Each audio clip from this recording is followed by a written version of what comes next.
Di situ Sekar melihat beliau nggak pernah ngobrol pakai mulut secara verbal kayak orang-orang biasa. Biasanya beliau itu cuma datang, terus berdiri atau duduk di samping Sekar. Terus kalau pas lagi Sekar bangun subuh, Simbah Trunojoyo itu sudah duduk di atas kepala atau di dekat kakinya Sekar. Nah, Mbah Trunojoyo menggunakan bahasa Jawa kuno yang halus banget. Dan anehnya, Sekar ini yang aslinya buta aksara Jawa dan dia nggak bisa bahasa Jawa, tiba-tiba dia mendadak paham 100%. Kadang ibunya juga bingung pas lihat catatan Sekar, loh kamu ini kok bisa nulis pakai bahasa Jawa? Kamu kok ngerti artinya? Di situ Sekar cuma senyum. Simbah Trunojoyo itu juga mengajarkan tentang ilmu sejati, tentang hakikat ibadah kepada Allah itu sebenarnya apa. Sekar ini kan akademisi, dia juga calon doktor. Tapi Simbah itu pernah bilang, Duk, pendekatan ilmu itu nggak cuma lewat otak, nggak cuma lewat logika akademis, tapi harus pakai jiwa, harus ada rohnya. Yang paling nyata, yang paling hakiki di alam semesta ini cuma satu, yaitu belas kasihan Allah.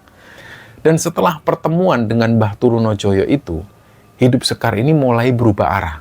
Jadi pada saat itu, Sekar ini punya tuntunan batin sendiri. Dia bisa mendengar suara hati yang ngasih petunjuk. Dan ini nggak bisa dibantah. Sekar ini pernah mengalami sakit parah, sampai dia nggak bisa duduk waktu itu. Jadi dia harus ditidurkan di mobil charteran dari Jakarta menuju ke Jepara. Sepanjang jalan dia lemes, dia nggak berdaya sama sekali. Tapi begitu mobilnya melewati jembatan perbatasan antara Demak dan Jepara, sakitnya langsung hilang. Nah, ada info juga dari teman kantornya Sekar yang nanya ke gurunya yang ada di Sidoarjo, katanya Sekar itu kena ilmu kuno yang namanya kurungan sukmo. Dan nggak tanggung-tanggung, ilmu ini adalah ilmu tingkat 7, ilmu tertinggi lah pokoknya. Harusnya dalam 3 hari, Sekar itu sudah mati kalau nggak ada perlindungan. Dan konon katanya ilmu ini bisa mengurung sukma, sampai sedulur papatnya, semuanya dikunci. Dan suatu ketika pas Sekar ini pulang ke Jepara, Sekar memutuskan untuk ziarah ke makam Sunan Kalijogo di Kadilangu di Demak. Dia tawasul, dia mengirimkan Al-Fatihah untuk Kanjeng Sunan Kalijogo, terus tiba-tiba dia merasa kayak memasuki dimensi lain.